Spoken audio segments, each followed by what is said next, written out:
Sorry দাদা, আমি extremely sorry, আমি একদম দেখতে পাইনি। হ্যাঁ, আপনার এইটুকু ভুলের জন্য আমার পুরো শার্টটাই খারাপ হয়ে গেল। আমি এক জায়গায় ইন্টারভিউ দিতে যাচ্ছিলাম, অথচ আপনারই বা কি দোষ বলুন? না না দাদা, দোষ তো আমারই, তবে বিশ্বাস করুন আমি একদম খেয়াল করিনি। দাদা কোনো অসুবিধা নেই, আপনি কোনো চিন্তা করবেন না। কিন্তু আপনার এত সুন্দর শার্টটা তো নষ্ট হয়ে গেল দাদা। আপনি এক কাজ করুন, আপনি আমার এই শার্টটা পরে নিন। দেখুন দাদা, আমি তো বললাম আপনাকে আপনাকে ইরিটেট ফিল করতে হবে না। তবুও দাদা আমি এক্সট্রিমলি সরি দাদা। আরে দাদা কোনো ব্যাপার না, আমি আসছি। Good morning sir. মর্নিং। জানো পূজা, আজকে আমার একজন খুব অদ্ভুত মানুষের সাথে দেখা হয়েছে। অদ্ভুত মানে কিরকম স্যার?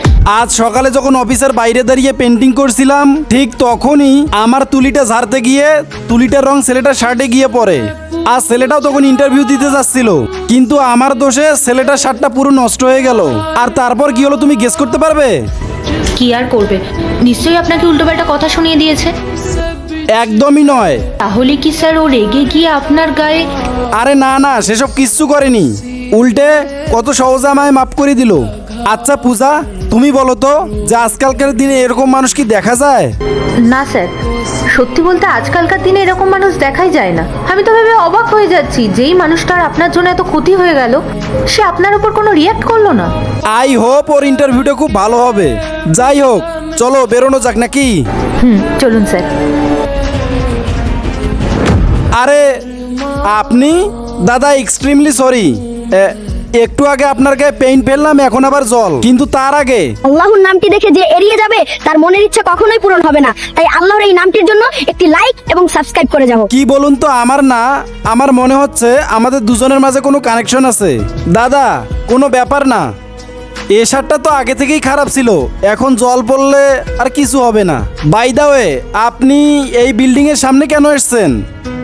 দাদা আমি আপনাকে বলেছিলাম না আমার এক জায়গায় ইন্টারভিউ আছে, তাই জন্যই তো এখানে এসেছিলাম। আচ্ছা ঠিক আছে, সাবধানে যান, ইন্টারভিউটা ভালো করে দিন। All the best. Hello, good morning. এক মিনিট ওয়েট। স্যার আপনি? হ্যাঁ আমি। বলো কেমন আছো? স্যার আমি তো একদম ঠিক আছি, কিন্তু আপনি আপনি এই কোম্পানির বস? হ্যাঁ আমি এই কোম্পানির বস।